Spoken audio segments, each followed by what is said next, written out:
and there is nothing anyone can do about it. That is where I want to begin. The president could as well have been describing me. We are who we are. We believe in this democracy, we'll fight for it, and there's nothing anyone can do about it. The question in my mind is whether the president actually believes in the words that he spoke. Honorable Speaker, if you go to another thing that he said that sounded like music to ears of the people who actually believe in democracy and participation of the people, he said that he had learned through the hard as well as customary ways that listening is a full-time occupation of leadership, and that all questions asked by the people must be answered thoroughly and in full.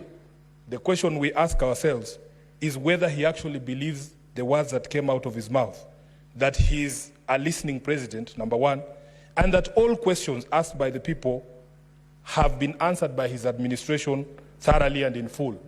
And I want to make the quickest example here. Over the past year, following the protests that we've seen in this country, there are families still asking questions of this government. They're asking questions about what happened to their loved ones. They're asking questions about people who have been missing for a long time. And even in this particular speech, the president never provided any answers. Honorable Speaker, you go to paragraph 6. He says he desired to respond to the most pressing concerns that have been raised by Kenyans of all walks of life. And he went ahead and framed what, in his opinion, were the most pressing concerns that have been raised by Kenyans.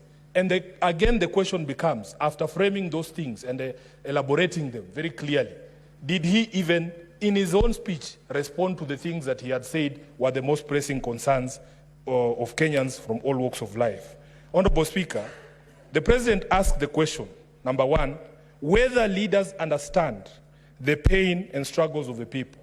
This is in paragraph 7 of his speech. I do not know whether he answered that question, but for me, and the feedback that I received from the people of Nairobi that I represent, is that we as a leadership, a political leadership, do not understand what Kenyans are going through.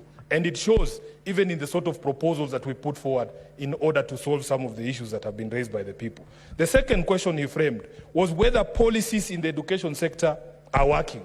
Honorable Speaker, I also do not know whether he really answered it. But from the feedback of the people that I represent, is that education is in a crisis and that no plausible solutions are being proffered by his government. Then he asked the questions whether developments in relation to democracy, human rights, fundamental freedoms, rule of law, and transparency and accountability. This is in paragraph 8. Whether the direction of developments in relation to these issues is positive or negative. Again, Honorable Speaker, I don't know whether he answered it, because in the speech, I personally did not find an answer that is a true reflection of the situation on the ground, and some of the issues that Eddie has spoken here to point to a direction in direct opposite from the direction we should be going when it comes to issues of democracy, human rights, fundamental freedoms, the rule of law, transparency and accountability. He also asked the question whether policy and his administration is only in furtherance of service delivery or just in aid of political strategy. Many people that I speak to, Honorable Speaker, believe that everything this administration does has nothing to do with the lives of Kenyans. They are only looking for the political outcomes, and especially putting the president in a position that he can vie for re-election in 2027. Honorable Speaker, then of course, as I expected, he spent a considerable amount of time looking back to the situation that he inherited when he came into power. And this is again something that even in my previous debate on his speech last year, we said we want to encourage this administration to be forward-looking. Yes, we understand the situation that was obtaining in September of 2022, but you are halfway through your presidency, Mr. President. You cannot still be talking about the war in Ukraine and the strictures of supply chain during or out of the war in Ukraine. We want you now to move forward, because at this particular point in time, you cannot still be talking about 2022 and telling us that you have laid firm foundations that maybe many of us do not see. Honorable Speaker, of course there were issues with some of the figures that were being thrown around in his statement. For instance, he claimed that inflation at the point he took over in September of 2022 was at 9.6%. Massaging of those numbers, whether it is by a small margin or not, is aimed to achieve a certain end, that the perspective is to be painted that he inherited things that were so bad but that he has brought them back to life. In fact, statistics from the Kenya National Bureau of Standards show that inflation was at 9.1. A difference of 0.5 is not a small difference. Honorable Speaker, he also made a very bold claim that the foreign exchange revenues the foreign exchange reserves have risen to the highest in the last 10 years. That is just not true. If you look at the CBK report, Honorable Speaker, the highest we have had in terms of foreign reserves was 10.01 billion shillings as at 30th of May 2019, which was less than 5 years ago. So it simply is not true that the reserves are at the highest in the last 10 years. Then there is a claim that even the majority leader has tried to repeat here. He made a very clear pronouncement that the Social Health Authority will pay all October claims. In fact, he said by the end of this week or during this week. Honorable Speaker, I heard the majority leader saying he saw a list somewhere indicating that hospitals have been paid. I can confirm here, Honorable Speaker, that that money has not been paid as we talk today. Honorable Speaker, then there was this issue that Senator Khalwale alluded to of a standing ovation. Personally, I was embarrassed for all my colleagues who were present in the House that day, because I believe personally that you are not supposed to expect praise for doing the right thing. You are not supposed to expect praise for doing the right thing. This is something that Kenyans have raised objection over for the past few months. And I want to thank my colleagues in this House, especially Senator Uongo, who has stayed on business on this question of the PPPs involving Adani. They say that where there is smoke, there is fire. There were always signs, Honorable Speaker, and all these signs were brought to the attention of the public and to the attention of the administration. There was a point at which Adani's accounts in Switzerland were frozen, and we brought it up in committee, the Committee of Transport, when we were discussing the JKIA deal. But nobody was listening to us.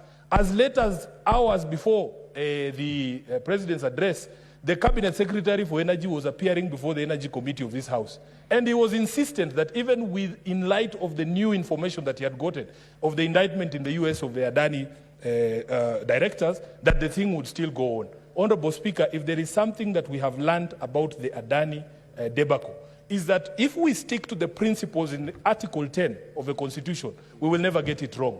Some people have challenged those of us who are making noise about this particular process because they have not understood the noise we were making.